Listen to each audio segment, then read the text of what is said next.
Shalom Aleihim Besem Hamasya.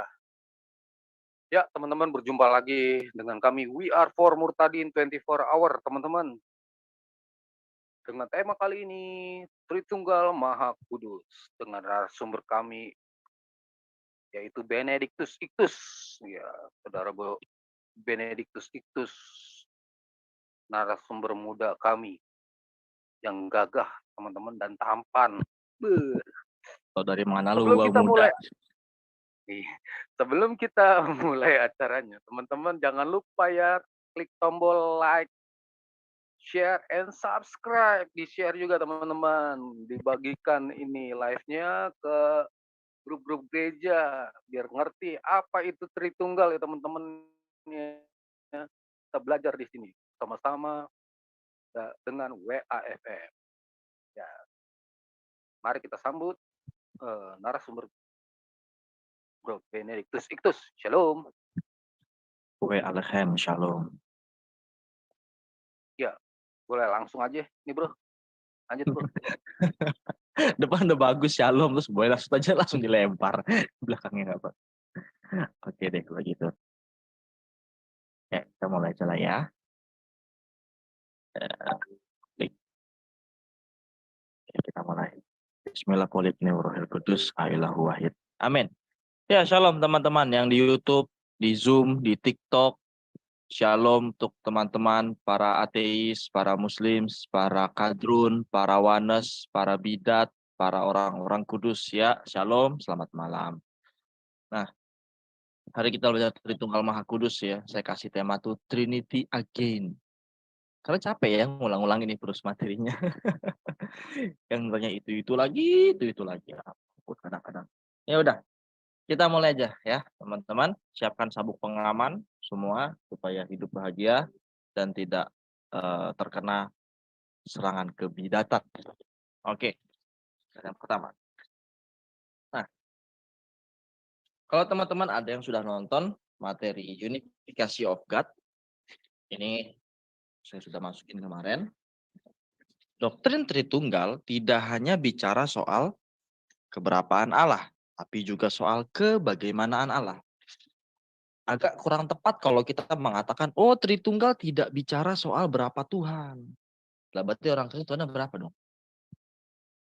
Kita semua jawab orang Kristen Tuhannya satu.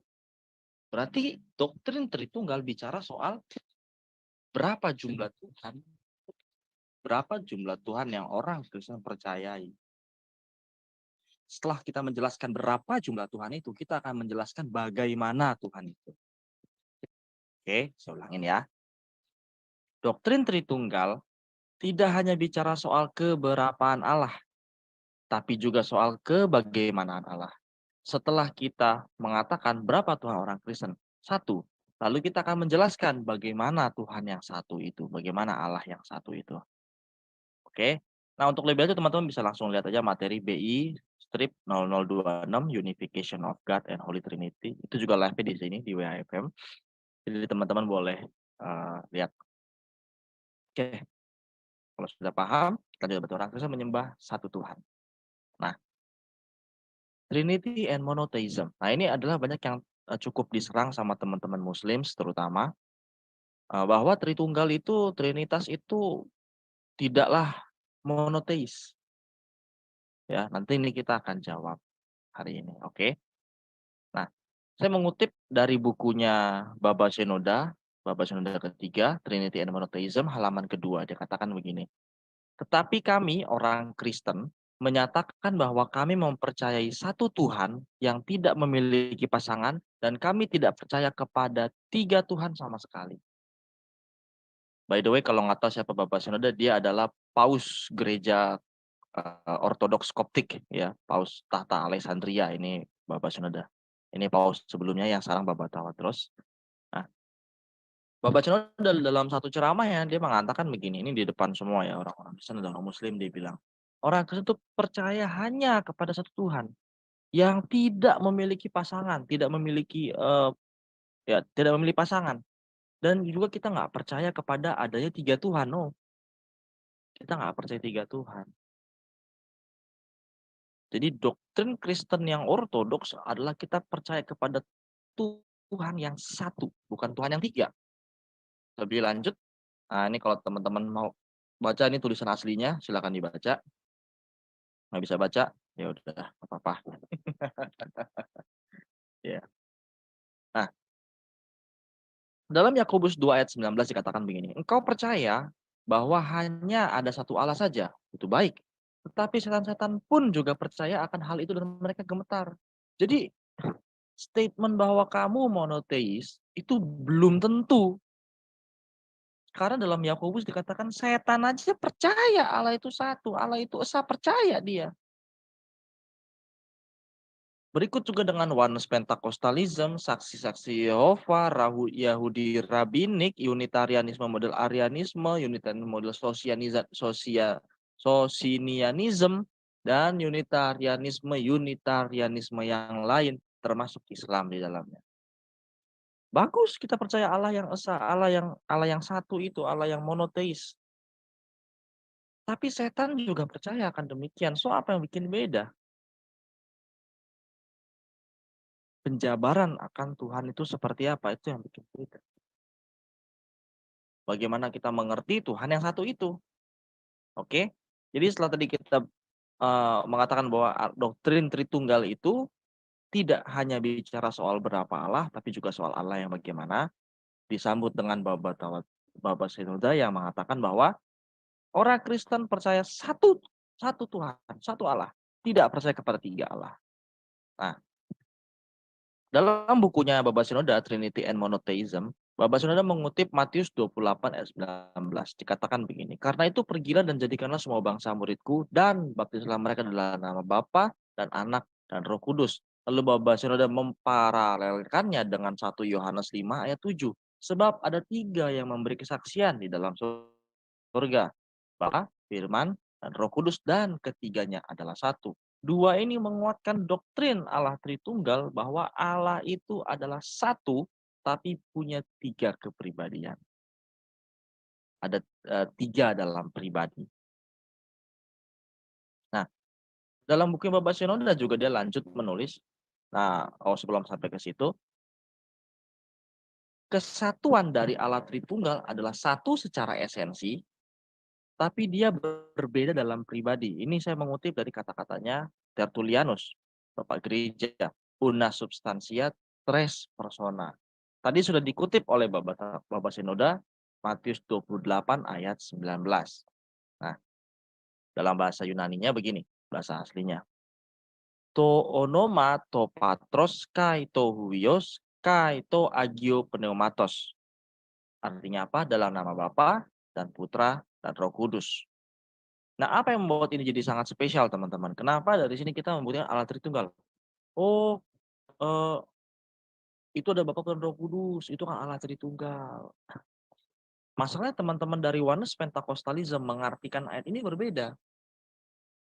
Bapa, Putra, Roh Kudus, namanya siapa? Ya Yesus. Nah, kan gitu teman-teman Oneness Pentecostalism. Nah, ini supaya tidak terkecoh ya. Siapa nama Bapa? Siapa nama Putra? Siapa nama Roh Kudus? Ya Yesus. Baptis dalam nama Yesus. Nah, itu. Dia bisa gitu. Nah, sebetulnya dia salah mendatangi Matius 28 ayat 19. Baba Senoda sangat tepat sekali mengutip ayat ini karena di ayat ini sangat trinitarian sekali. Tahu dari mana? Tahu dari sini. Pertama, kata to onoma atau kata onoma itu adalah kata nama. Nah, kata nama di situ bersifat singular. Berarti namanya satu nih. Namanya satu. Tetapi dalam nama Bapa, Putra, dan Roh Kudus. Nah, kita akan lihat Granville Sharp's Rule number 6. Dibilang begini, jika nomina-nomina, ini aturan bahasa Yunani ya, jika nomina-nomina baik personal maupun tidak dari kasus yang sama, maksudnya dalam satu kalimat yang sama, dihubungkan dengan kompulatif, kata-kata hubung, kai, dan masing-masing nomina memiliki kata sandang atau sandang tertentu, maka nomina-nomina itu merujuk kepada pribadi atau hal yang berbeda. Nih, saya kasih lihat teman-teman. Waduh, nggak pakai mouse enak. Nah, nih, jika nomina-nomina baik personal maupun tidak dari kasus yang sama, dihubungkan dengan kompulatif kai. Ini ada kai. Ini ada kai. Ya, ini ada kai ini. Oke. Nah, memiliki kata sandang. Nih, to kata sandang. Ini to kata sandang. Ini to kata sandang. Makanya in the name of the Father, the Son, and Holy Spirit. The Son and the Father and the Son and the Holy Spirit.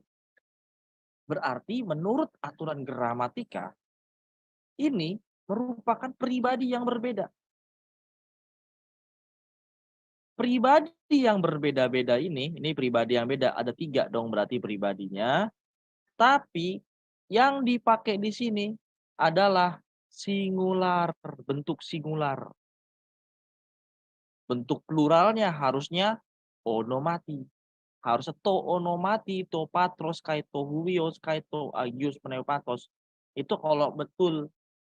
Tapi di sini sangat aneh. Yang dia pakai adalah to onomat, to patros, kai to huios, kai to agios pneumatos.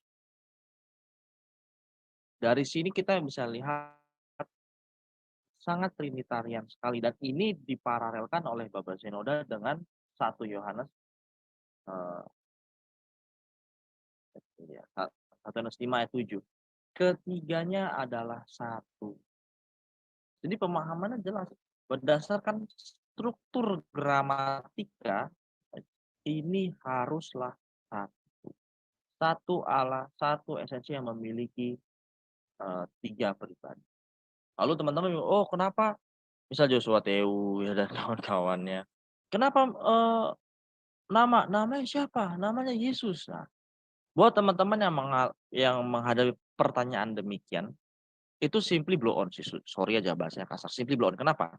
Kata nama di sini itu tidak mengacu kepada susunan huruf-huruf yang membentuk nama seseorang, bukan. Tapi nama di sini bicara soal kuasa. Tahu dari mana? Ya belajar. Itulah hebatnya orang Tekola.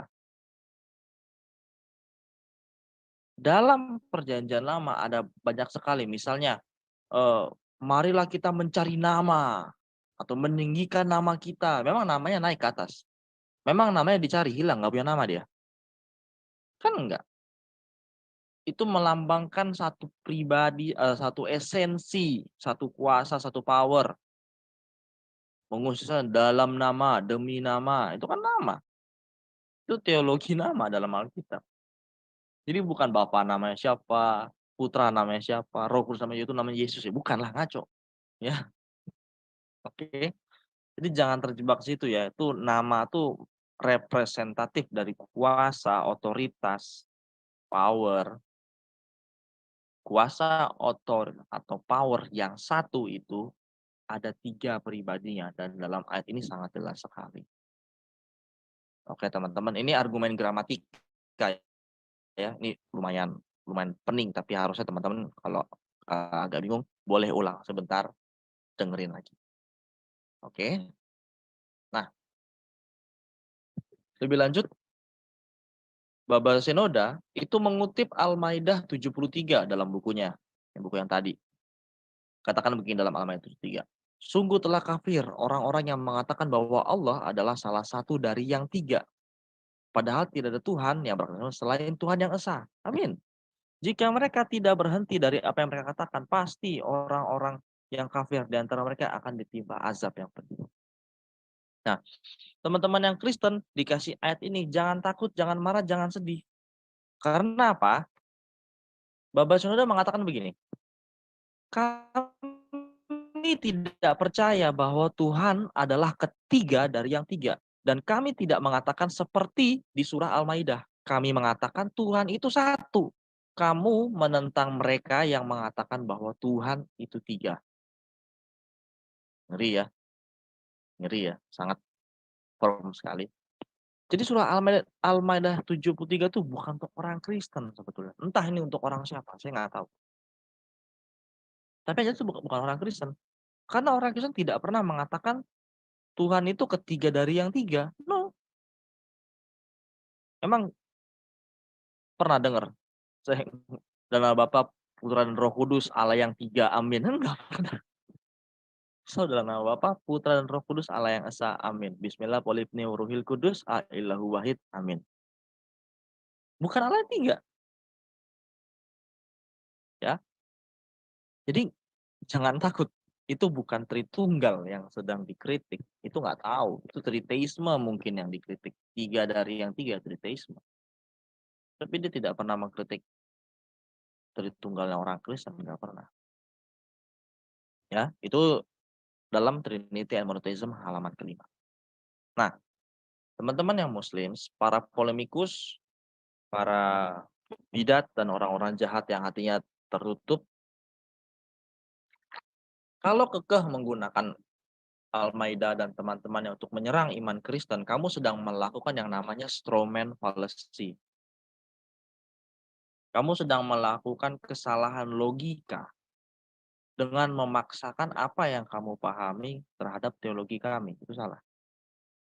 Apa strawman fallacy? Belajar dulu sana. Itulah hebat orang Tekola. Nah, tapi saya kasih tahu kamu nggak apa-apa. Strawman fallacy itu adalah ketika kamu menyerang angin. Kamu menyerang sesuatu yang tidak merepresentasikan argumen dari lawan bicaramu atau teman diskusimu. Ketika orang Kristen tidak mengimani Allah yang tiga, lalu kamu menuduh kami menyembah Allah yang tiga, lalu kamu bilang kami kafir, itu strawman. Kamu salah alamat. Kamu seperti menciptakan orang-orangan sawah, kamu yang bikin itu orang-orangan sawah, kamu bilang itu orang-orangan sawah itu kami, lalu kamu timpuk itu orang-orangan sawah. Lalu kamu merasa kamu sudah menimpuk kami. Enggak lah, yang kamu timpuk orang-orangan sawah, bukan saya, kamu salah. Salah arah, salah alamat. Karena orang Kristen tidak pernah menyembah Allah yang tiga, kami menyembah Allah yang esa, Allah yang satu, Tritunggal Maha Kudus. Jadi silakan alamatkan tuduhanmu ke alamat yang tepat, bukan ke orang Kristen. Tritunggal Maha Kudus bukan tiga Allah dan bukan juga tiga entitas yang terpisah-pisah. Kalau dipaksakan ke orang Kristen, kamu melakukan strawman fallacy. Oke? Nah, teman-teman yang Kristen, saya juga harap teman-teman belajar dari sini. Menggunakan argumen ini buat merebuke ketika kita diserang. Karena mereka sedang melakukan kesalahan logika yang namanya strawman fallacy. Lebih jauh lagi kita bantu teman-teman yang Muslim karena kesian. Dia nggak tahu kalau dia lagi melakukan kesalahan logika ya dengan menyerang iman Kristen. Oke? Nah, untuk Tritunggal Monotheism kita sampai di sini, teman-teman. Harap dicerna pelan-pelan. Kalau belum bisa, di back, mundur dulu. Itu ya, berarti hari ini kita menyimpulkan bahwa Tritunggal adalah monoteis. Nah, berikutnya. Tritunggal dan Bunda Maria. Ini juga salah satu yang cukup menarik ya. Kita lihat dulu. Lagi-lagi dalam surat Al-Maidah. Al-Maidah 116 dikatakan gini. Dan ingatlah ketika Allah berfirman, wahai Isa putra Maryam, engkaukah yang mengatakan kepada orang-orang, jadikanlah aku dan ibuku sebagai dua Tuhan selain Allah. Isa menjawab, Maha suci engkau tidak dapat bagiku mengatakan apa yang bukan aku. Jika aku mengatakan tentulah engkau yang mengetahuinya, engkau mengetahui apa yang ada pada diriku dan aku mengetahui padamu. Sungguh engkaulah yang maha pengetahuan dan segala yang gaib. Nah, kita dalam ayat ini penulis Quran itu mengasumsikan bahwa entah orang siapa yang menuhankan Bunda Maria atau Maryam, ibu dari Isa, sebagai Tuhan. Lalu tuduhan ditembak ke orang-orang Kristen. Ya, banyak polemikus yang menggunakan ayat ini seolah-olah kita menyembah. Termasuk Ustadz Abdul Somad. Dia bilang, orang Katolik Tuhannya 4. Tuhan Bapa, Tuhan Putra, Tuhan Anak, Bunda Maria. Lah. Ya, kita jawab ya.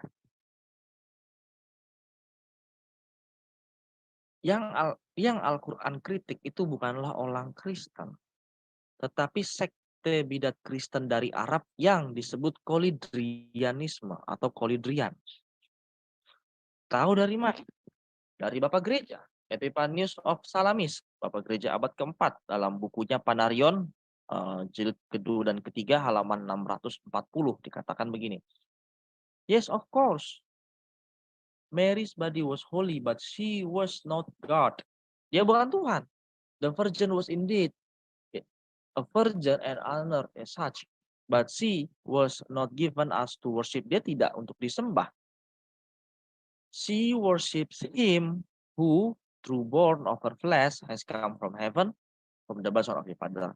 Bahkan Bunda Maria menyembah kepada Yesus yang lahir, yang keluar dari Sang Bapa. Dalam bukunya lebih Bapak Gereja ini Epifanus Salius mengatakan, Pak, ini bidat yang muncul. Dia Kaulidrianisme itu biasa mempersembahkan roti bundar pipih kepada Bunda Maria sebagai pengagungan, dianggap sebagai Tuhan. Dan itu adalah satu kesesatan yang luar biasa yang ditentang oleh Bapak Gereja di abad keempat. Lalu apakah surah Al-Maidah 116 itu ditujukan kepada orang Kristen? No, lebih tepat ditujukan kepada bidat Kristen. Apa kamu mau kekeh ngomong bidat itu adalah orang Kristen juga?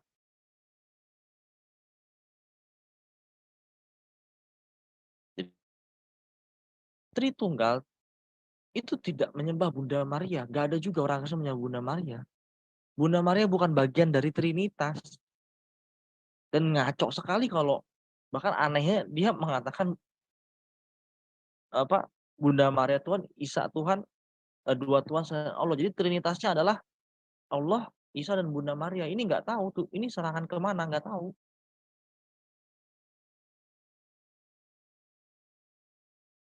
Jadi itu juga bukan orang Kristen. Itu bukan Tritunggal Kristen yang lagi diserang. Teman-teman Muslim yang nonton, please berhenti melakukan strawman fallacy lagi. Sudah 2 kali kamu melakukan strawman fallacy, menembak sesuatu yang tembak angin. Karena orang Kristen tidak pernah menyembah, tidak pernah menganggap Bunda Maria adalah Tuhan, bukan. Begitu ada heretik, begitu ada heresi, begitu ada kesesatan, dibenerin sama orang Kristen. Diberikan penolakan, diberikan sebuah rebuke. Bapak-bapak gereja. Jadi itu tidak merepresentasikan iman Kristen yang firm, yang ortodoks, yang kudus, yang satu, kudus, katolik, dan apostolik. Enggak, bukan.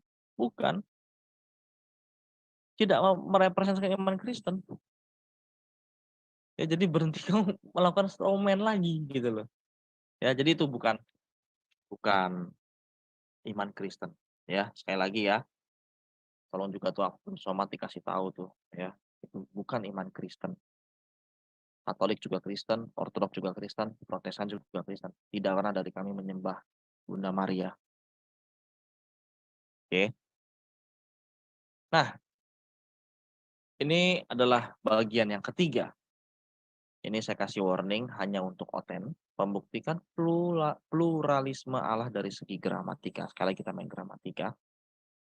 Kenapa ini hanya untuk Oten? Saya takut teman-teman yang otaknya kejeduk-jeduk gitu nggak sanggup. Pusing dia. Tapi kalau mau ikut silakan. Nah, buat teman-teman yang Kristen, saya hari ini boleh santai, tapi minta tolong untuk perhatikan bagian yang ini. Karena ini akan sangat menolong saudara dalam berdiskusi, dalam mempertahankan iman Kristen, termasuk kepada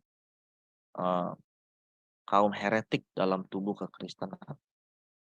Oke. Nah, banyak sekali kaum heretik yang berusaha menyerang doktrin Tritunggal dengan membawa Ulangan 6 ayat 4. Shema Israel, Adonai Eloheinu, Adonai Echad. Dengarlah, hai orang Israel, Tuhan itu Allah kita, Tuhan itu Esa. Pertanyaannya, apakah ayat ini menyerang doktrin Tritunggal secara mutlak? No, enggak. Karena doktrin Tritunggal, Trinitas, mempercayai Allah yang Esa.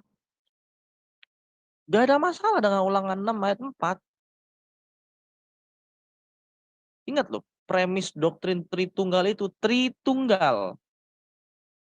Bukan triteisme, Tritunggal. Nggak masalah, kita percaya Tuhan yang Esa.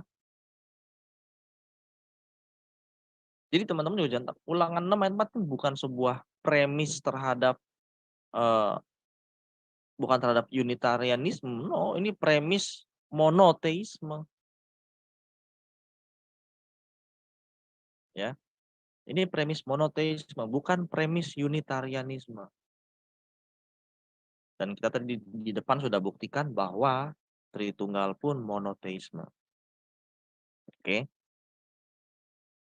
Ya, berarti jangan takut sama Ulangan 6 ayat 4. Ini adalah kawan ayat yang sangat teman sekali sama Tritunggal Maha Kudus. Tapi ini dari ayat-ayat ini justru akan mematikan kaum heretik. Kita lihat. Nah, lalu ada juga yang menggunakan argumen dari Yesaya 44 ayat 24. Beginilah firman Tuhan, penebusmu yang membentuk engkau sejak dari kandungan. Akulah Tuhan yang menjadikan segala sesuatu yang seorang diri, membentangkan langit, yang menghamparkan bumi. Siapakah yang mendampingi aku? Nah, kalau teman-teman lihat di situ saya kasih kata seorang diri, all alone, bahasa Hebrew-nya adalah lebadi. Itu parsingnya adalah satu itu artinya first person, orang pertama. C itu common, bisa cewek, bisa maskulin, bisa feminim. S itu artinya singular. Berarti seorang ini singular nih, sangat sendiri sekali, singular, Allah yang sangat singular. Nggak ada doktrin Tritunggal di sini, katanya begitu. Oke. Sekali lagi teman-teman. Apakah Allah yang seorang diri membentangkan langit ini menentang, menyerang doktrin Tritunggal secara mutlak? Sekali lagi enggak. Kita ini Tritunggal loh, bukan triteisme. Kita percaya Allah seorang diri membentangkan langit. Terus kenapa? Terus kenapa? Jangan kamu bikin jangan bikin lagi strawman fallacy lagi dengan seolah-olah Tritunggal itu triteisme. You baru aja melakukan kesalahan logika lagi gitu loh.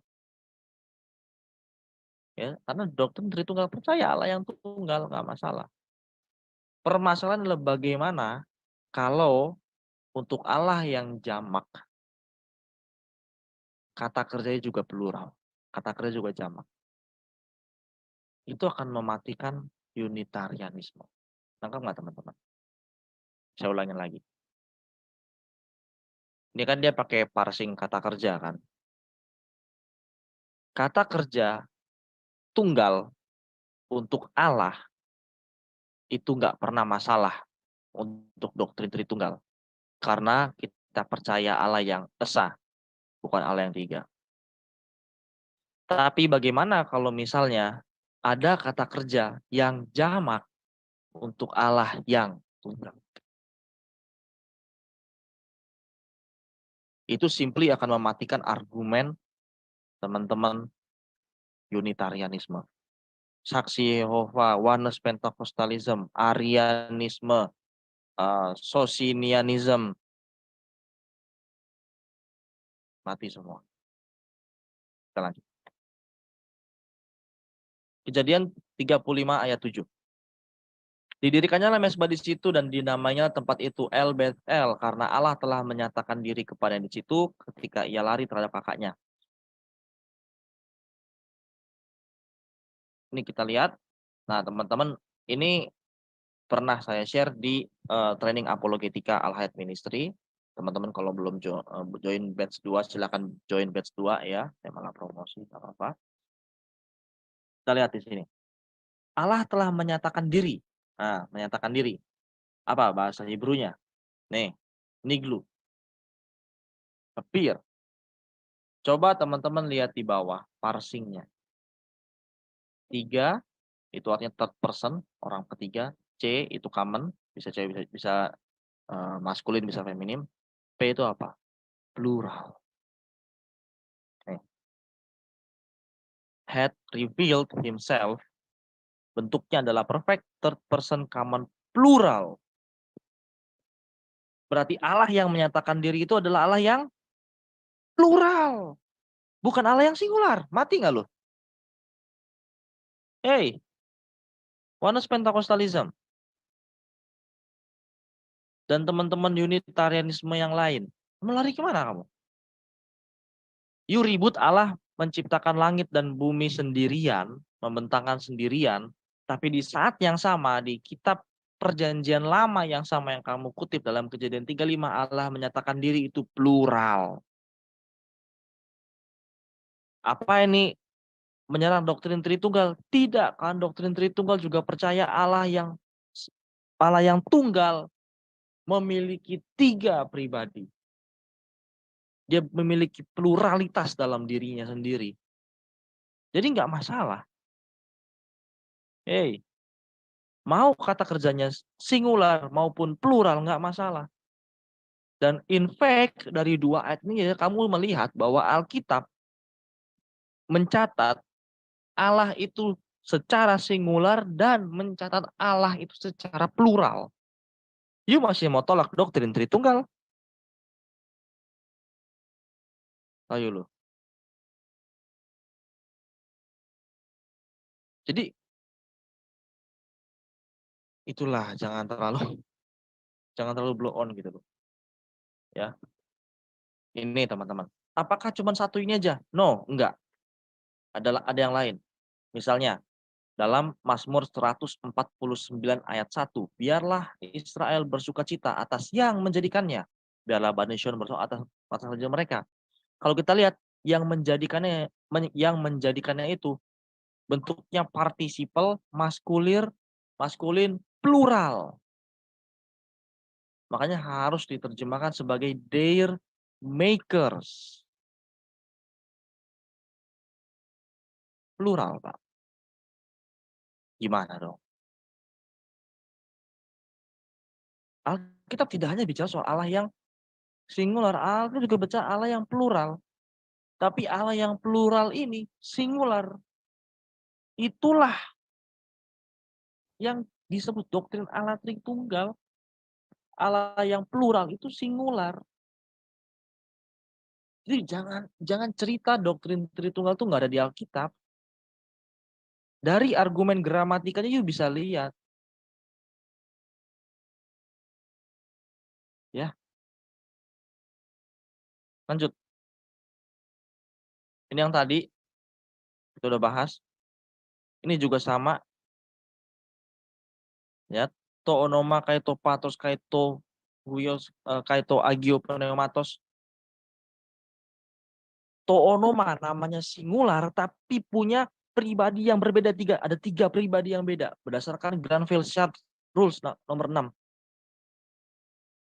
Oi, masih mau teriak lagi ya Allah Tritunggal itu nggak ada di Alkitab? Udah geblek nih orang. Jadi Allah Tritunggal itu ada banget di Alkitab. Dan in fact bahkan Baba Senoda memparalelkan ayat ini dengan 1 Yohanes 3 yang memberi kesaksian di surga. Bapa, Firman, dan Roh. Ketiganya adalah satu. Ayolah. Bapa, Firman, dan Roh. Lu nggak bisa bilang tuh satu, coy. Nggak bisa. Nggak bisa. Nggak bisa bilang satu bito gitu. Enggak. Memiliki perbedaan masing-masing. Ada Bapa, ada Putra, dan Roh Kudus. Tapi ketiganya adalah satu. Ya lu nggak bisa lah dari doktrin Tritunggal. Doktrin Tritunggal tuh ada banyak di mana-mana di Alkitab. Di mana-mana.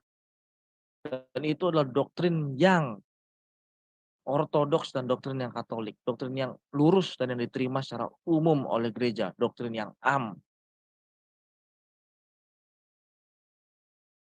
Jadi nggak bisa lah bikin ajaran sendiri aneh-aneh gitu. Ya. Lanjut. Nah, ini juga sama menarik nih. Ini juga menarik. Jawab Yesus, jika seorang mengasihi aku, ia akan menuruti firman-Ku dan Bapakku akan mengasihi dia dan kami akan datang kepadanya dan diam bersama-sama dengan dia. Ini bibir suci juru selamat. Mulut Yesus sendiri mengatakan bahwa kami. Ayo loh. Kami akan datang. Oh, dalam bahasa Yunani nggak ada kami. Ya memang dalam bahasa Yunani nggak ada kami. Adanya elesometa. Itu bahasa Yunani. Ya, dalam bahasa Yunani itu nggak ada kami akan datang, tapi yang adalah datang. We will come. Kenapa diterjemahkan kami akan datang? Karena ini lihat, first person plural. Jamak orang pertama dalam bahasa Indonesia disebut kami. Kenapa akan datang? Ada akan, karena ini future indikatif, akan. Artinya ini Elizabeth ini datang. Berarti dia datang satu orang tapi banyak, orang pertama tapi jamak, akan datang di future. Maka disebutnya kami akan datang.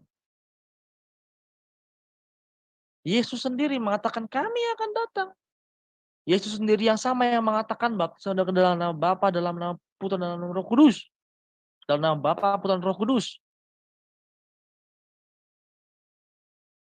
Jadi segala jenis bentuk unitarianisme, berhentilah melawan Tuhan ya, berhenti melawan Alkitab, berhenti melawan Yesus. Yesus yang kamu ajarin tuh jadi bukan Yesus yang ada di Alkitab, Yesus yang lain, yang sesuai dengan teologi kamu, sesuai dengan cocokologimu.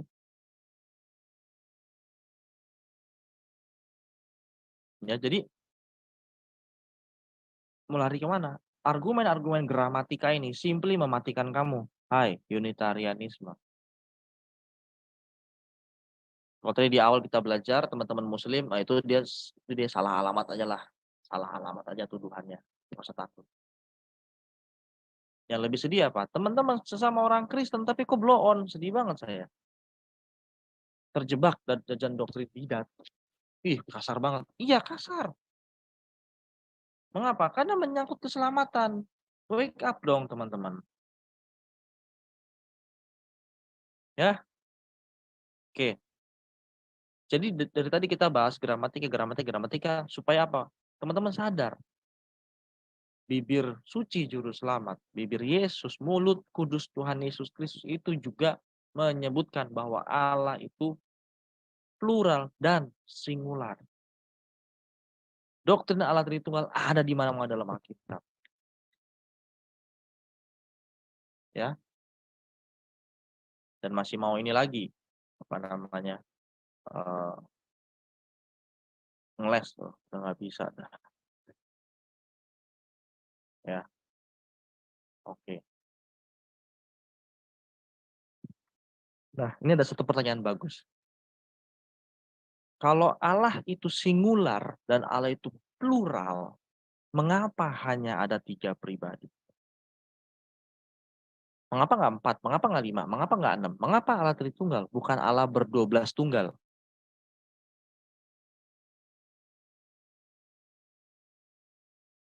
Mau tahu jawaban gampangnya? Jawaban gampangnya adalah karena itu yang Alkitab katakan. Alkitab menjelaskan, memberikan deskripsi kepada 3 pribadi ini. Mulai dari perjanjian lama sampai dengan perjanjian baru. Kalau mau lebih tonton, boleh nonton Unification of God. Di situ ada dalam perjanjian lama. Roh Allah dan Allah itu dibedakan, tapi disebut itu hal yang sama dalam 2 Samuel. Lalu ada firman Allah dan ada Allah. Itu yang dijelaskan dalam perjanjian lama dan sangat terang benderang sekali dalam perjanjian baru. Kenapa terang benderang sekali? Ya ini yang tadi Baba Senoda sudah tulis. Kenapa 3 pribadi? Karena ini yang ditulis. Dan ini juga yang keluar dari mulut suci Yesus Kristus. Baptis dalam nama Bapa dan Anak dan Roh Kudus. Dan sebab ada 3 yang memberi kesaksian di dalam sorga, Bapa, Firman, dan Roh Kudus, dan ketiganya adalah satu. Ya jadi jangan aneh-aneh gitu loh. Ya. Kenapa 3 pribadi? Karena Alkitab mengatakan itu 3. Bukan dibikin-bikin oleh Bapak Gereja, bukan. Ya itulah ajaran orang Kristen. Itu intisarinya ajaran Kristen. Oke. Nah, habis ini teman-teman saya mau bagikan sebuah lagu. Nah, sebuah lagu. Ini salah satu lagu di lagu anak-anak ya, gereja ortodoks Koptik. Oke, lalu di mana saya mau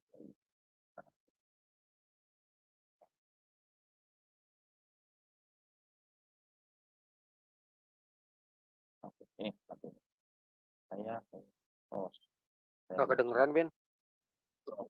gue belum share sound. Salah. Apa ya? Ini dia. Oke.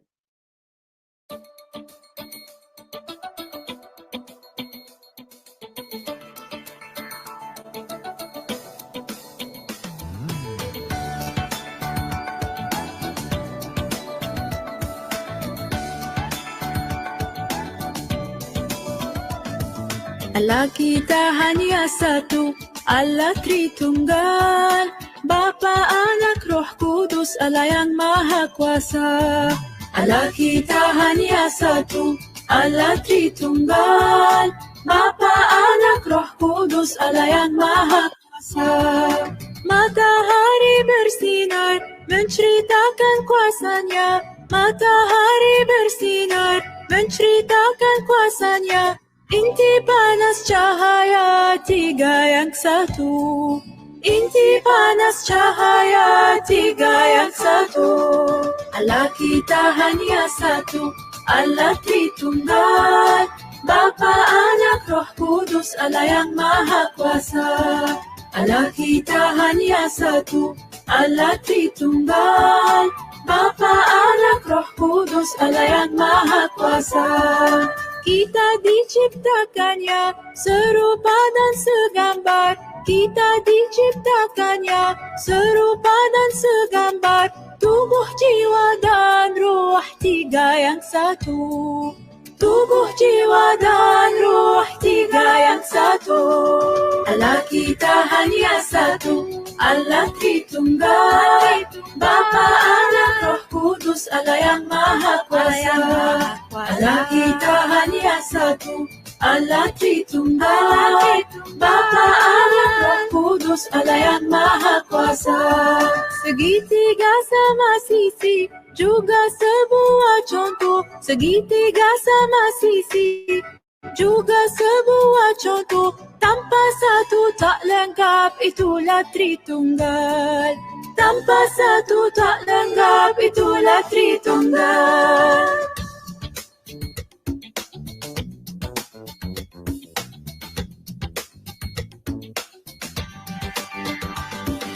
Allah kita hanya satu, Allah Tritunggal, Bapa, Anak, Roh Kudus, Allah yang Maha Kuasa. Bapa, Anak, Roh Kudus, Allah yang Maha Kuasa. Bapa, Anak, Roh Kudus, Allah yang Maha Kuasa.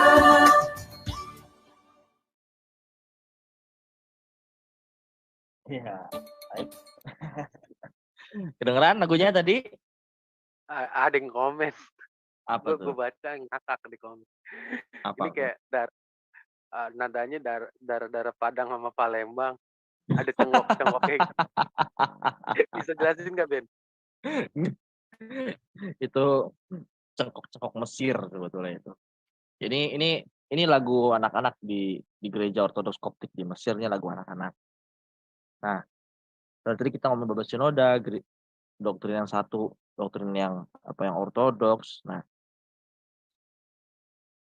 gereja yang itu sudah ada di Indonesia, namanya Gereja Ortodoks Koptik, tempat saya beribadah. Aku jadi promosi gereja ya. Nah, teman-teman yang mau belajar tentang gimana kita, itu boleh scan yang barcode, nanti akan keluar link. Teman-teman boleh cek, klik linknya, ada nomor telepon dan sebagainya. Nah, kenapa saya share? Biar teman-teman juga bisa belajar. Karena sayang, pengajaran saat ini sulit, pengajaran saat ini isinya kebanyakan orang aneh-aneh gitu. Ya cobalah belajar sama sesuatu yang lebih tua gitu. Itu juga sebab saya masuknya. Oke, jadi teman-teman, di lagu tadi, doktrin Allah Tritunggal itu dijelaskan dalam banyak hal. Dan itulah yang memudahkan kita mengerti. Bapak gereja menggunakan matahari, panas, dan cahaya, tiga yang satu. Lalu juga bisa menggunakan tubuh, jiwa, dan roh, 3 yang satu. Lalu juga bisa menggunakan segitiga sama sisi, 3 yang satu. Begitupun dengan doktrin Allah Tritunggal, 3 yang satu. Bukan Triteos, bukan 3 Allah. Bukan juga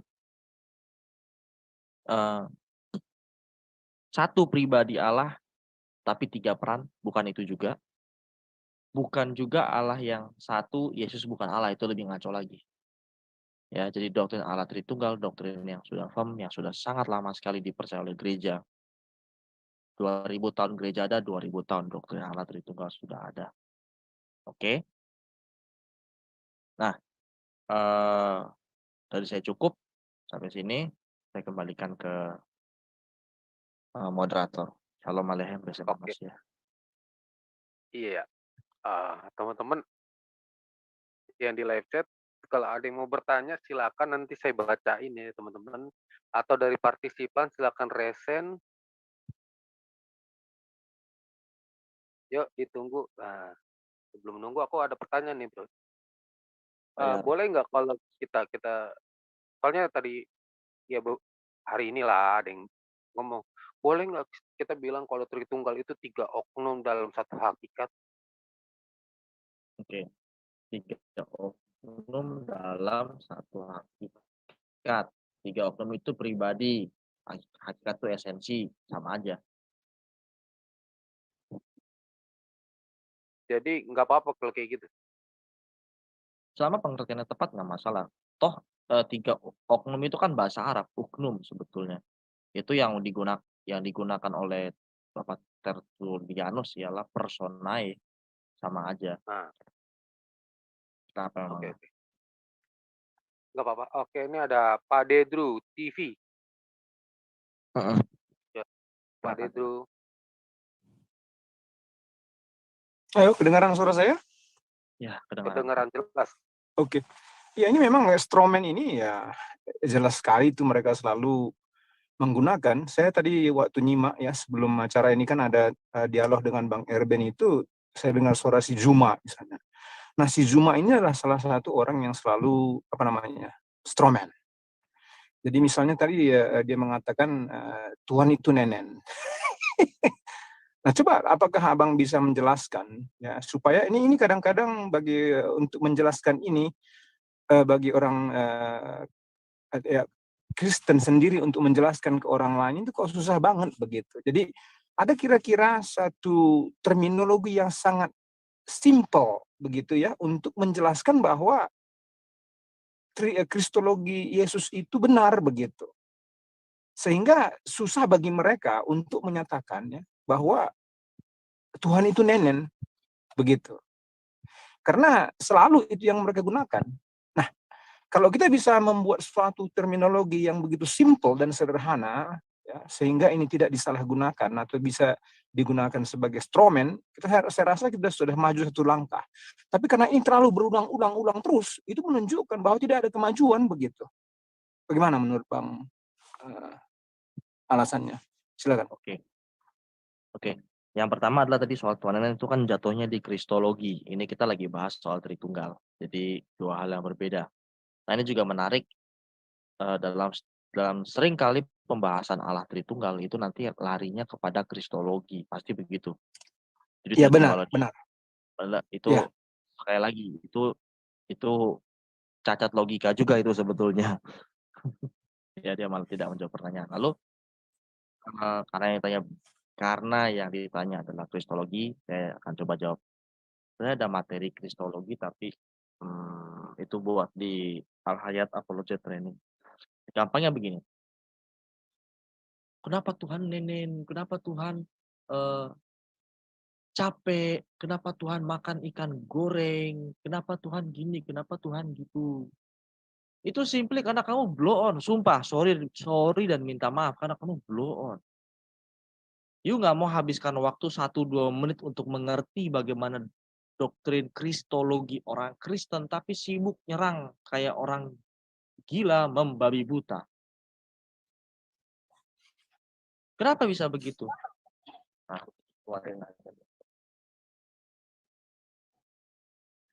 Tanya.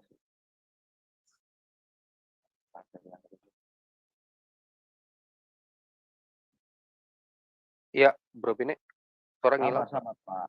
Sama Pak. Saya lagi cari. Ah, ini dia. Tanya soal itu.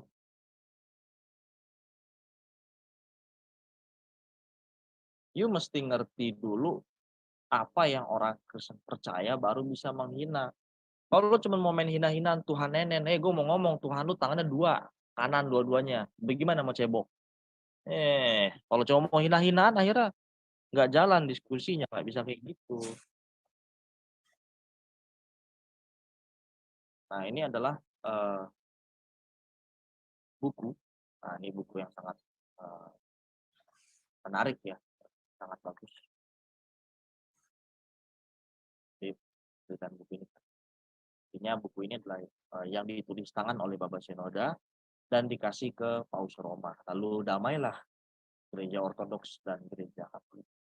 Nah, saya kutip. The Lord Jesus Christ is God himself, the incarnate Logos who took to himself a perfect manhood. His divine nature is one with human nature, yet without mingling, confusion, or alteration. A complete hypostatic union. Nah, ini yang lu mesti ngerti. Hypostatic union. The Lord Jesus Christ, the incarnate Logos, took himself a perfect manhood. Yang diambil adalah kemanusiaan yang sempurna. Saya nggak tahu nih, Allahmu bisa apa enggak, tapi Tuhan kami bisa, Allah Tritunggal bisa. Bisa dia jadi manusia, lalu dia mengambil perfect manhood, kemanusiaan yang sejati, manusia sejati. Makanya sebagai manusia sejati, dia Yesus bertumbuh, Yesus belajar, Yesus nenen, pipis, berak, dan sebagainya yang kamu hina itu. Kenapa? Karena dia perfect manhood. Dalam Ibrani dikatakan imam besar kita bukan imam besar yang tidak mengerti penderitaan kita. Ya, dia mengerti penderitaan kita. Saya nggak tahu nih, Tuhanmu mengerti nggak penderitaanmu? Tuhan kami ngerti, karena dia pernah jadi manusia juga. Seranganmu tuh justru membuktikan Tuhan kami jauh lebih hebat dari Tuhan. Hati-hati loh. Dan ini bersatu tanpa tercampur, tanpa terpisah, tanpa terkacaukan, sebuah komplit hypostatic union. Ini yang dikatakan oleh Cyril dari Alexandria, Bapak gereja kita.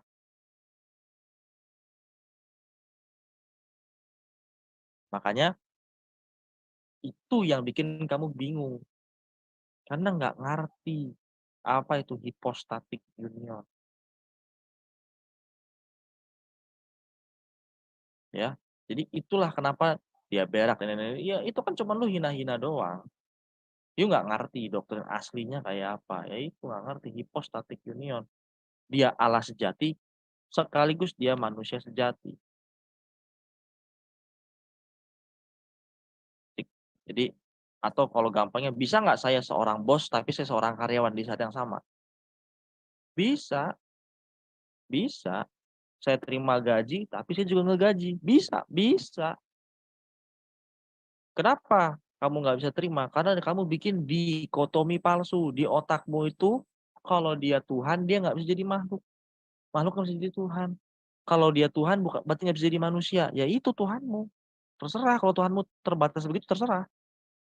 Tuhan saya bisa melampaui hal yang demikian. Gitu loh, Juma ya. Gimana Pak Dedru? Apakah menjawab atau masih kurang nih? Waduh, saya dikacangin, astagfirullah. Sorry, saya tadi nggak bisa ngomong di mute. Ya, saya mengerti ya. Saya dari segi karena kita orang Kristen ya. Tapi apakah ada suatu istilah yang sering kita bisa gunakan gitu loh, supaya pernyataan bahwa manusia itu adalah juga ilahi pada waktu yang sama gitu. Jadi kadang-kadang waktu kita diskusi gitu, mereka kan bilang kok Tuhanmu netek kan begitu. Nah, itu harus kita gunakan suatu istilah yang di sana bahwa mereka itu strawman. Karena tidak ada Tuhan yang netek. Kan begitu. Manusia yang netek. Nah, sekarang bagaimana kita mengkombinasikan antara tidak ada Tuhan yang netek dan kemudian ada manusia yang netek ini pada waktu yang sama sehingga bisa mencakup kedua-duanya begitu. Itu adakah suatu istilah yang bisa kita kembangkan supaya ini mereka bisa maju begitu dan kita juga bisa maju di dalam menjelaskan karena penjelasan kita seperti penjelasan Abang tadi panjang jadinya. Begitu. Mereka itu tidak mau menerima penjelasan. Kalau sudah mau mereka menerima penjelasan, ini tidak akan pernah timbul. Tetapi dalam kenyataannya setiap hari ini timbul. Sehingga mereka itu tentu nggak ngerti begitu. Karena mereka bukan tidak mau menerima penjelasan yang sebenarnya. Hanya memang mereka mau, ya kalau mau menghina dikatakan ya benar. Tapi bagaimana kita menghindari itu supaya tidak ada pernyataan yang begitu bahwa Tuhan itu netek begitu. Pada saat yang sama memang manusia itu netek. Bagaimana? Kira ada. Kadang-kadang saya pakai manusia ilahi, ya kan? Manusia ilahi. Jangan dikatakan dia manusia, tapi dia manusia ilahi. Apakah itu nanti jadi menyelesaikan masalah atau tidak? Kadang-kadang mungkin nggak cocok bagi saya juga, gitu kan? Nah, itu yang jadi kadang-kadang bagi saya itu seperti dilema begitu. Bagaimana sih saya supaya menjelaskan ini bahwa Yesus ini bukan manusia saja, gitu. Nah, kalau saya tadi sudah singgung, saya menggunakan istilah yang sedikit lebih panjang, saya sebut Allah sejati, manusia sejati. Kalau kita cuma sebut God-man, mereka bingung, apa God-man? Aduh, jujur aja ya, yang begitu-gitu emang nyampe ya. Kasihan kemampuan berpikir mereka, kasihan gitu. Jadi Allah sejati, manusia sejati. Nah, semoga bisa membantu. Saya lebih suka dengan penggunaan Allah sejati, manusia sejati dibandingkan dengan God-man karena menurut saya terlalu ringkas. Jadi dia kurang cepat menangkap, jadi dia mungkin akan lepas gitu, kasihan dia. Malah makin bingung kalau God-man. God-man, oh manusia jadi Tuhan. Jadi gitu nanti. Tapi nggak salah juga, God-man itu dipakai sama teman-teman di banyak gereja, itu pakai istilah itu nggak salah juga sebetulnya. Iya. Gitu. Ya, soalnya seringkali itu jadi seperti terbawa-bawa begitu. Jadi suatu kebiasaan kalau mereka mengatakan itu Tuhan itu netek gitu. Bagaimana caranya? Tidak ada Tuhan. Dan kemudian juga dalam satu strawman juga itu mereka mencampur adukkan antara Tuhan dan Allah. Kan gitu, antara Tuhan dan ilahi. Begitu. Ya mana mungkinlah di situ Allah itu pada waktu yang sama adalah manusia. Kan begitu, mencampur adukkan. Iya memang kalau kita lihat ya memang dia terpisah, dia tidak bercampur tapi tidak bisa dipisahkan, kan begitu. Itu kita yang percayai. Tapi bagaimana caranya gitu loh, ini yang jadi masalah itu. Apakah ya bingung sendiri saya jadinya untuk menjelaskan, karena ini saya lihat tidak ada kemajuan dalam mereka berpikir gitu. Ini kok Tuhan netek? Ya siapa yang bilang Tuhan netek? Kalau itu tadi artinya Tuhan itu diartikan sebagai Allah, ya salah, kan begitu. Kalau Tuhan, dalam arti kita sudah tahu kristologinya, ya tentu boleh. Karena dia adalah manusia, kodrat manusia pada waktu yang sama, kan begitu. Nah ini yang jadi masalah. Selalu nggak jelas begitu. Bagaimana cara menjelaskannya supaya mereka tidak selalu menggunakan itu. Jadi seperti apa ya, terdengar sebagai menghina, tapi pada waktu yang sama juga, ya memang Yesus itu Tuhan, tapi dia juga memang manusia, kan begitu. Apakah memang karena dia manusia itu Tuhan netek? Ini jadi masalah bagi saya untuk mengikuti logika mereka mengatakan Tuhan netek. Itu saja. Iya. Makasih Bang. Tuhan nete, Tuhan berak, Tuhan kencing, kan begitu. Sebetulnya udah lama, udah 1400 tahun itu yang ditanyain. Sebenarnya itu ya kita sabar jawabnya. Kalau mereka mau ngerti ya udah jadi Kristen udah lama. Iya. Betul. Iya, makasih. Memang kalau menurut aku pribadi sih ya, kalau buat mereka benar tadi yang bilang Benedictus, kalau mereka ngerti bakal murtad. Karena mereka kodratnya kali ya udah aduh, bahasanya apa ya, alamiahnya. Iya, secara alamiah nggak mau mengerti dan nggak pengen mengerti memang. Ya, kita lanjut aja langsung ke ini, Mr. Kapak Sunat. Shalom. Shalom alaikum, Besem Yesua Masya. Ini live nggak? Live. Oh ya, kalau live ya nggak apa-apa. Boleh respon soal yang tadi ya, mungkin bisa kasih sudut pandang atau pandangan kepada kita semua. Boleh ya? Boleh. Jadi gini, kadang-kadang ketika kita berapologetika, kita seperti diposisikan sebagai terdakwa dan mereka hakimnya. Jadi apa? Ujung-ujungnya kita minder dengan teologi pemahaman kita yang sebenarnya sudah baku, sudah terumus dengan baik, sistematis dan logis, yang dibangun oleh para pendahulu kita dengan baik, ya. Tetapi karena ketika di arena ruang dialektika kita malu-malu kucing, ya, jadi kita minder nih, karena kita memposisikan diri kita seakan-akan kita seperti terdakwa, bukan kita sama-sama penuntut gitu, bukan kita sama-sama jaksa. Nah, ini yang membuat kita akhirnya kita mendowngrade pemahaman kita di dalam rentang sejarah historis. Inilah yang akhirnya bermunculan para bidat-bidat ketika mau mendegradasi istilah-istilah yang sudah dibangun secara sistematis. Ya. Nah, seperti kata Esa, akibat orang mau mendegradasi pemahamannya, muncullah Oneness Pentakostal. Karena ini untuk menjawab dengan instan dan mudah.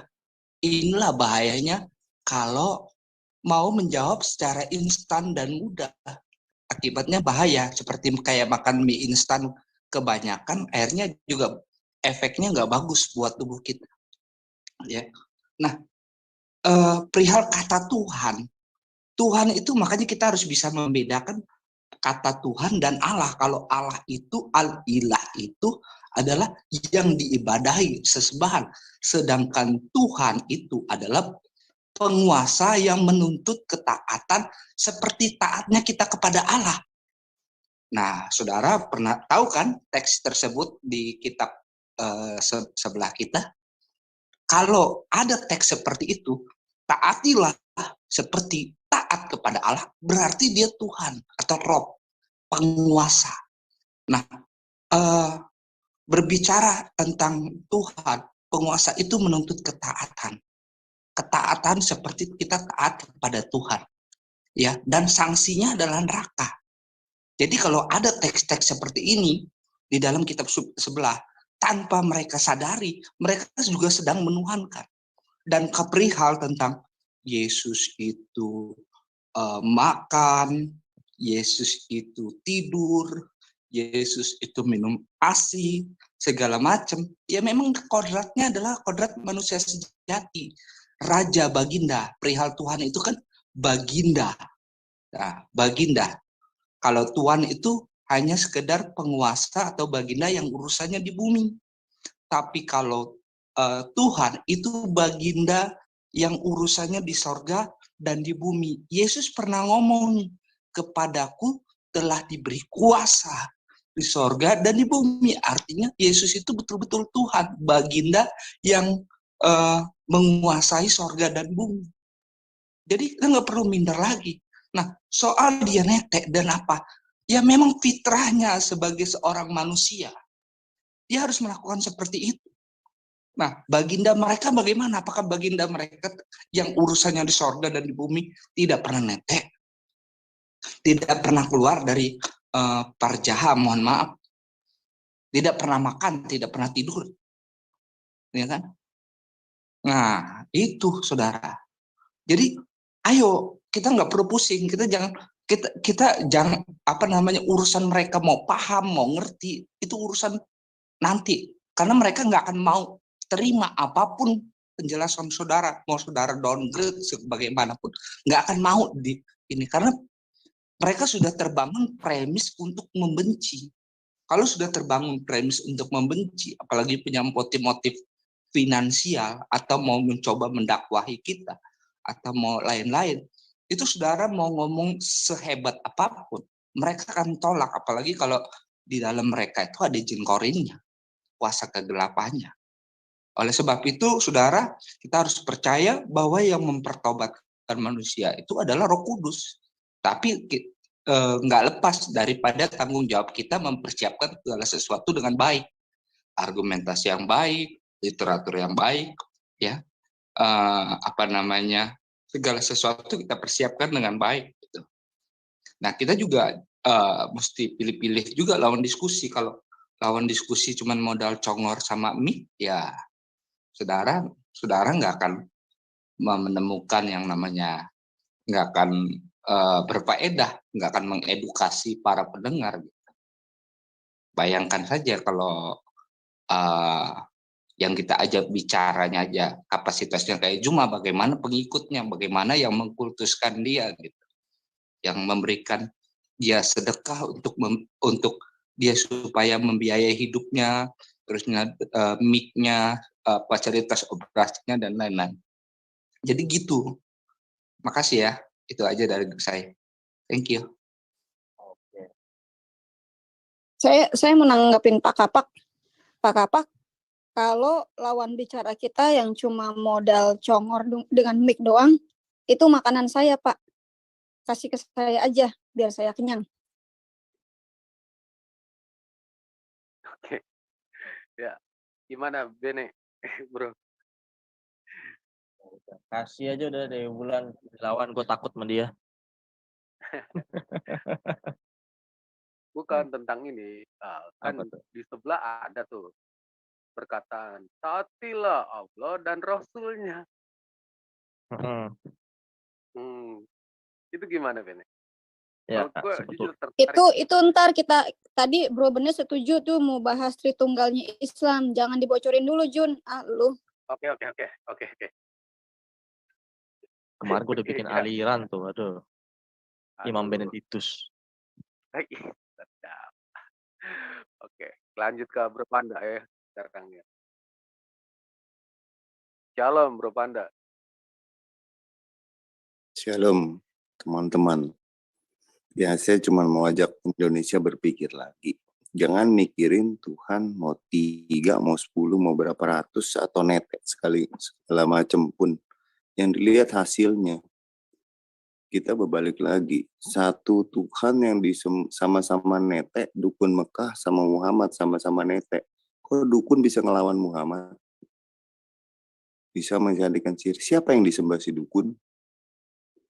Apa waktu itu Allah Mekah belum disembah? Atau waktu itu Allah Mekah nggak ada kuasa?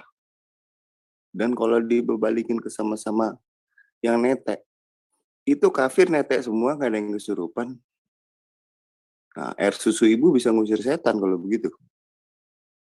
Balikinnya ke sono aja, gitu. Cara berpikirnya seperti gitu. Jadi jangan cerita maha kuasa, jangan cerita lebih hebat dari semuanya kalau ente masih belajar ke kafir. Ciptakan iptek, medis, segala macam di luar dari ilmu kafir. Gitu.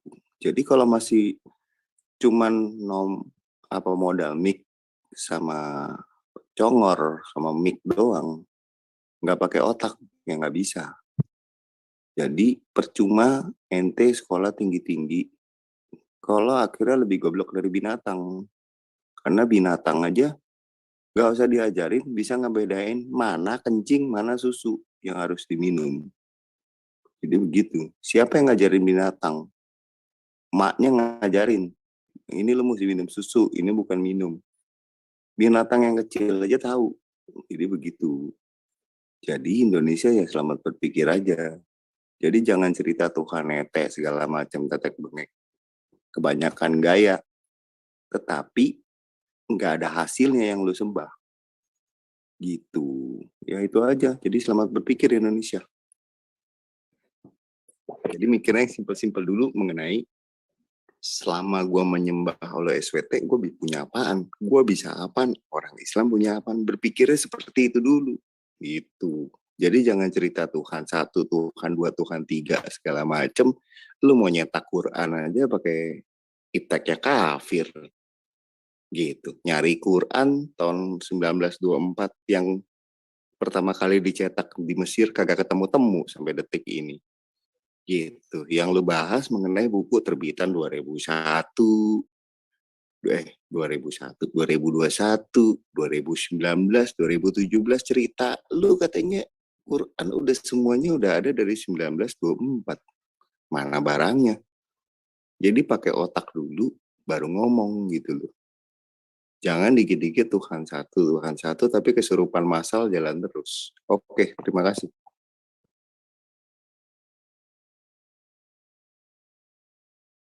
Ya, Oke. ini tamparan banget ya. Ya, silakan Bro Beni kalau mau nanggapin. Saya tuh berusaha untuk tidak terlalu offense ke teman-teman yang muslim supaya mereka paling nggak bisa berpikir gitu. Mana ya? Agak kesian saya sebetulnya mereka terjebak di sesuatu masalah teologis yang diulang-ulang bertahun-tahun, nggak pinter-pinter, itu kesian. Makanya keluar Tuhan nete lah, akhirnya apa? Tujuan diskusinya tuh bukan jadi mengenal mengerti satu sama lain, tetapi jadi ajang caci maki, ledek-ledekan, eyel-eyelan. Itu yang tadi Pak Dedru bilang nggak maju-maju diskusinya, ya sangat sayang. Mereka kalau mau ngerti dulu teologinya orang Kristen seperti apa, teologinya Muslim seperti apa, ya happy sama-sama. Kalau enggak ya cuman eyel-eyelan doang gitu. Iya. Jadi kesimpulannya teman-teman untuk yang Muslim ya, kalau mau mengenal tentang salahnya orang Kristen, ya benar-benar gitu. Dikasih tahu itu, jangan eyel-eyelan. Benar. Jadi memang supaya mengenal kayak gimana sih orang Kristen Allahnya. Yuk sini naik ke Zoom. Sesimpel itu. Iya, naik sini. Misalnya apa? Kamu teman-teman Muslim kalau lagi apa namanya naik haji, berebutan cium batu gitu kan, kita emang bilang kamu menyembah batu, ya terserah kan. Kamu bilang oh enggak, kita nggak menyembah batu, ini batu ini tidak mendatangkan manfaat, juga tidak mendatangkan mudarat, ya sudah silakan teologimu, gue paham. Tapi kenapa lu tetap eyel-eyelan Tuhan nete dan sebagainya, 3 Tuhan lah, inilah itulah, ampun. Ya, jadi jangan inilah ya, jangan terlalu purba gitu otaknya. Tuhan beranak ya itu lagi. Ampun dah. Tuh Bro Juni ada yang angkat tangan satu. Ya, Shalom Pak Barat. Shalom semua, shalom. Thank you Pak Benedictus. Iktus ya. Benedictus. Terima kasih ya udah diberikan pemaparan ya sederhana tapi cukup mengena untuk semua sisi ketritunggalan itu ya. Sebenarnya bisa sih itu dipakai untuk orang-orang awam maupun tingkat yang belum mengerti, ya kan. Jadi mengerti. Cuman ya satu hal yang satu hal yang kita dilema ya bagi kita, ada bidat-bidat di Kekristenan yang awalnya mengerti tentang Trinitas tapi dikacaukan dengan pengajaran-pengajaran yang tidak pas atau beralih kepada hal-hal yang lain, pengajaran yang lain. Nah itu kita harus bersikap gimana ya? Apakah pengajaran Tritunggal ini perlu dipoles lagi atau ada hal lagi yang dari sisi apa kita harus memberikan penjelasan gitu. Karena mereka juga mungkin sudah memahami, tapi mereka tidak mau terima. Nah, konsekuensi logisnya adalah kita anggap mereka sesat gitu. Kan gitu. Tapi kita kan dalam hati kecil kita nggak mau gitu. Yang sudah mengenal kita anggap sesat, kasihan juga gitu ya. Dalam hal ini kita nggak mau berseteru dengan mereka, artinya teman-teman kita sendiri. Ya walaupun live ini kita terbuka aja kepada orang-orang yang non-Kristen, karena memang kita suatu kenyataan memang ada hal ini. Nah, gitu Pak Benedictus, bisa penjelasannya lebih. Nyata kok di TikTok suka berantem, muslim melihat, menonton, Betul. nyorakin. Orang Kristen berantem. Iya. Gitu kan. Kita buka aja nggak apa-apa. Masalahnya gini, apakah mereka itu Kristen? Berat ya kalau udah ngomong ya. Iyalah, saya lebih galak ke bidat daripada ke muslim. Ke muslim simply mereka salah sasaran, nggak tahu kebenaran, ya sudah. Tadi Bapak sudah sebutkan, dia sudah tahu tapi nggak mau terima. Ya kalau udah tahu kenapa? Kalau udah tahu nggak mau terima, ya gue mau ngomong apa coba? Berarti kan memang secara sadar dia menolak kebenaran. Lalu bagaimana kita menjelaskan doktrin Tritunggal? Sebenarnya doktrin Tritunggal jarang dibahas oleh gereja. Sedikit sekali gereja yang masih membahas doktrin Allah Tritunggal. Kebanyakan gereja itu fokus kepada teologi praktis. Mengampuni, yang penting kita hidup baik serupa Kristus. Memang keselamatan gara-gara kamu hidup baik serupa Kristus.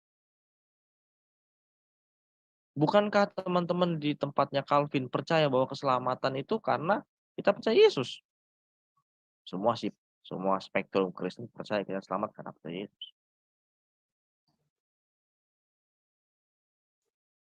Jadi kita kembali fokus gitu loh. Apakah Yesus yang kita percaya ini adalah Yesus yang ada di Alkitab? Kita semua teriak back to Bible, back to the Bible, tapi kamu back to Bible dengan interpretasimu sendiri, dengan tafsirmu sendiri, ya nggak sama aja lah. Pakai dong kaidah-kaidah hermeneutika. Jangan kamu bikin ajaran yang melawan total scriptura. Makanya argumennya adalah apakah mereka Kristen? Apakah Saksi Yehova Kristen? Apakah Unitarian Kristen? Apakah Oneness Pentecostalism Kristen? Apakah Mormon Kristen? Kalau cuma Kristen, percaya Yesus ya. Kalau cuma mungkin bisa diberi contoh gitu ayat-ayat yang penekanan mereka gitu sehingga mereka beralih dari Tritunggal kepada contoh Oneness begitu. Biar ayat salah satu yang dipakai oleh Pak Joshua Teu itu adalah Matius 28 ayat 19 yang tadi kita bahas. Makanya saya kasih argumen gramatika karena Pak Joshua Teu mengatakan, Bapak siapa namanya? Putra siapa namanya? Roh Kudus siapa namanya? Ya Yesus namanya. Nah, tapi bacotan dia tuh kalau kita bedah secara gramatika itu ngaco. iya. Nggak bisa dipertanggungjawabkan. Malekil harus tahu nih. Waduh, nah sejujurnya Malikil mungkin sudah tahu. Saya nggak tahu ya, saya belum ada kesempatan berdebat lagi atau berdiskusi lagi. Terakhir saya berdiskusi, beliau bawa argumen Lebadi. Nah, Lebadi sudah saya jawab di sana, lalu saya pikir, saya waktu itu sama Pak Singa Yehuda, saya masuk ke Zoom-nya Bu Sofi, ngobrol sama Pak Singa, kita diskusi bentar, habis itu ya udah sekalian saya masukin ke materi ini deh kalau kayak gitu. Gitu. Karena argumen gramatika ini sangat membunuh. Kalau kita tidak double standard ya, pasti mati argumen gramatika ini. Pasti mati. Ini berat soal lawannya. Ya kalau dari sisi pandang Oneness itu Pak, Bapak dan anak itu jadi bersandiwara ya jadinya ya. Nggak bisa dibedain jadi. Maka nanti akan, kalau teman-teman di reform itu bagus dia belajar gini, nanti akan ada terjadi problem subjek objek. Mantep nggak? Berat. Misalnya saya akan coba buka sebentar materi unifikasi ogat. Jauh suaranya, Bro. Sabar. Ya, share.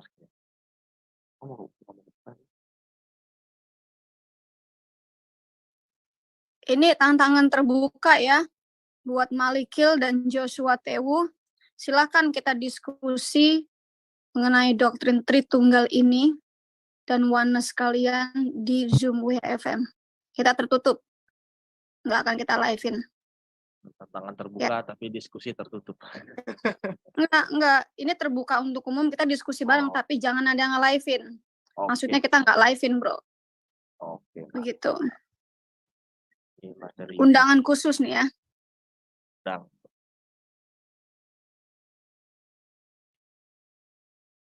Mana ya?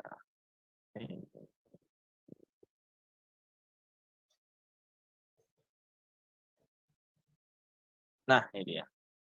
Nih, ini yang akan jadi kocak banget teman-teman oneness Pentecostalism. Yohanes 14 ayat 16. Aku akan minta kepada Bapa dan ia akan memberikan kepadamu seorang penolong yang lain supaya ia menyertai kamu selama-lamanya. Bapa adalah Yesus, Yesus adalah Roh Kudus, Roh Kudus gini.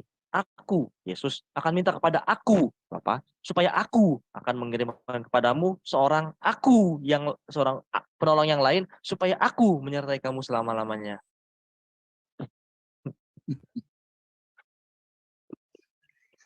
Gado-gado. Mendadak lu bikin Yesus tuh jadi orang sinting, tau nggak? Makanya saya bilang oneness Pentecost, sorry ya teman-teman oneness ya, kamu tuh penghujatan terhadap Allah loh. You bikin Allah jadi orang gila loh.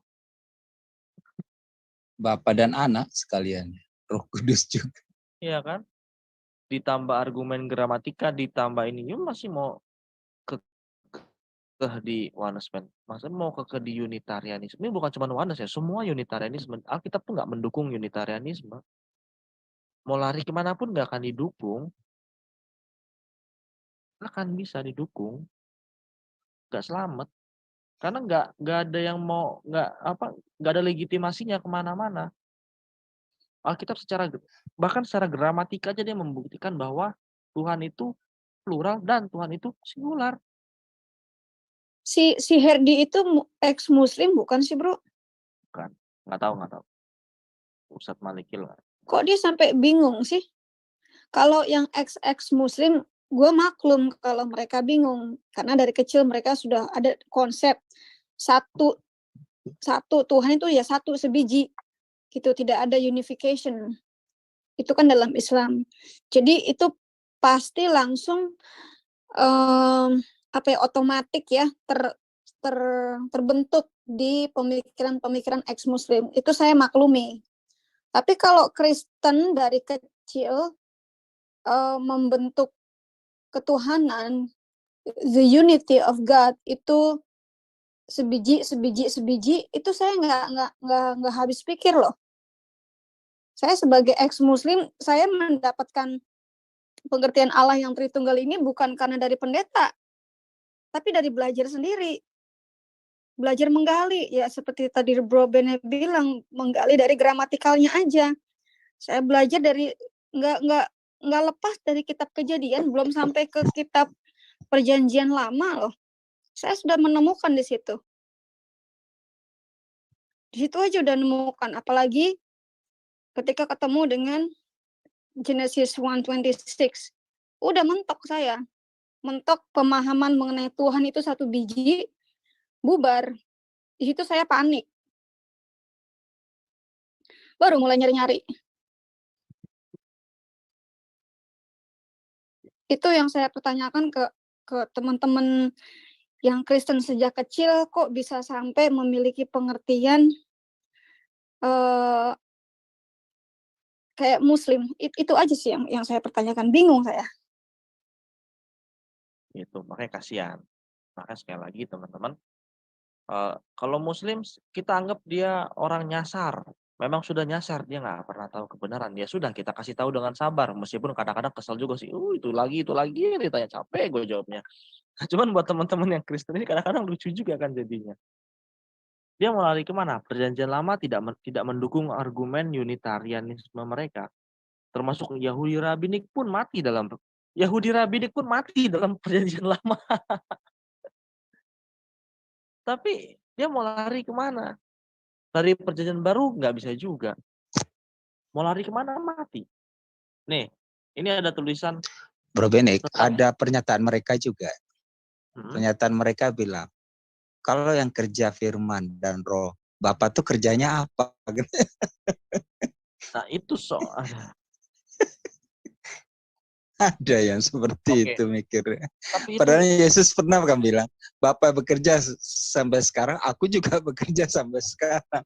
Dia pikir kerja Bapak itu apa? Dia mau lari kemana gitu loh. Kebidatan ini, kebodohannya mau sampai kemana? Sayang sekali.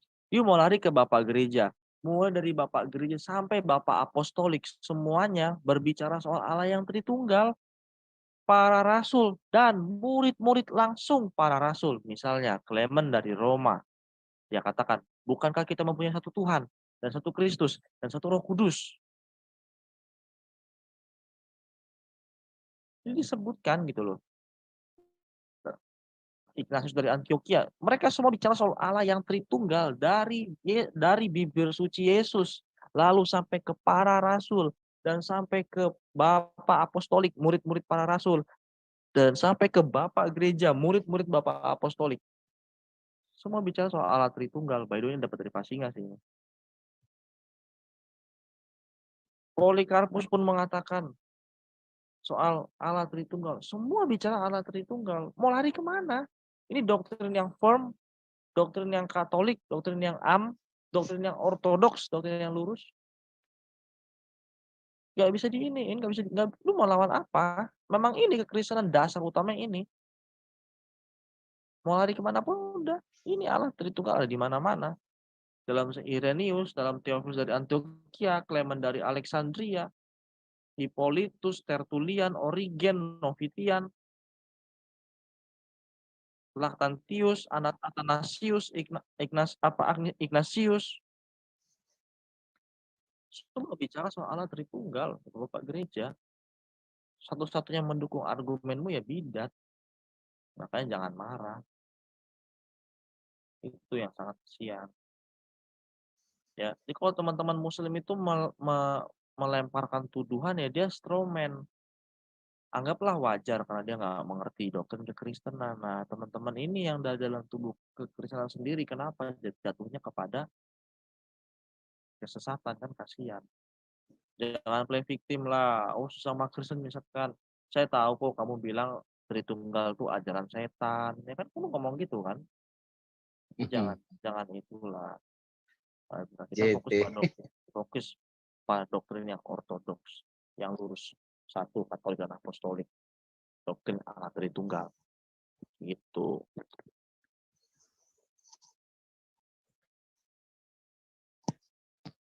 Ya, ada lagi teman-teman dari partisipan yang ingin bertanya atau menambahkan, silakan.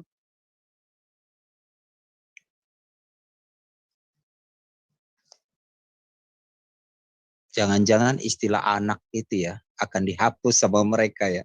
Anak Allah. Wah, itu menjadi antikristus itu.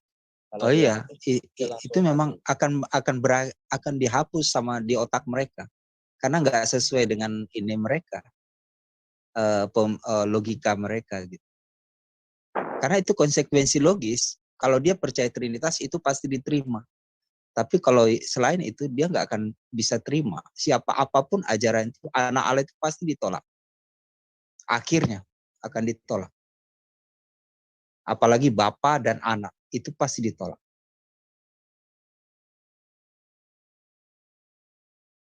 Iya. Berarti nggak ada kepura-puraan ya di dalam Alkitab itu. Itu intinya sih teman-teman. Kalau sampai ada kepura-puraan berarti itu kan gagal semua itu ya, perkataan Allah itu. Jadi itulah yang bikin sebenarnya doktrin Tritunggal itu kuat dan pakem, ya karena tidak ada pertentangan. Bukan begitu, Bro Bene? Pakem lah. Pakem. Oke, ada lagi dari teman-teman partisipan yang ingin menambahkan? Kalau tidak ada, mungkin bisa ditutup closing statement-nya, Bro Bene. Kalian doa penutup. Closing statement saya adalah Allah kita hanya satu, Allah Tritunggal, Bapa, Anak, Roh Kudus, Allah yang Maha Kuasa. Yuk kita bersatu dalam doa. Bismillah polipni warohil kudus ailahu wahid. Amin. Kireleson, alhamdulillah ya Allah, alhamdulillah ya Allah. Bapak, terima kasih untuk setiap kebaikan yang boleh kami terima. Kalau sebentar, mungkin kami akan istirahat sebentar lain. Kiranya setiap apa yang disampaikan pada hari ini, hasil diskusi kami boleh jadi satu penambahan ilmu kami yang baru, boleh kami tambah hikmat, tambah kebijaksanaan, tambah paham, tambah dalam pengenalan akan Engkau, dan supaya Tuhan kami boleh mengerti kebenaran akan firman-Mu, kami semakin belajar. Tuhan kiranya materi yang sederhana ini boleh kami cerna dan boleh kami mengerti dan boleh kami bagikan ke orang sekitar kami supaya semakin banyak orang yang mengerti kebenaran tentang firman-Mu, kebenaran tentang diri-Mu ya Bapa. Terima kasih Tuhan Yesus, terima kasih Roh Kudus, terima kasih Bapa, terpuji dan bertempat maha tinggi. Kami juga berdoa Tuhan buat WAFM, biar kiranya WAFM ini terus berkembang, terus bertambah, terus menjadi semakin luar biasa maju dalam pelayanan dan semakin memuliakan nama-Mu saja ya Bapa. Berkati setiap teman-teman yang terlibat, teman-teman yang melayani di sini. Kau cukupkan setiap apa yang mereka butuhkan, kiranya Tuhan kami menyertai kami semua. Kiranya Tuhan, Roh-Mu terus menyertai kami. Terpuji nama-Mu di tempat maha tinggi, yang dalam nama Tuhan Kristus, kami berucap syukur. Haleluya. Amin. Amin. Amin. Amin. Ya, terima kasih teman-teman yang sudah menyaksikan acara ini. Saya Bro Juni undur diri. Sampai jumpa di acara dan di lain kesempatan. Tuhan Yesus memberkati. Shalom.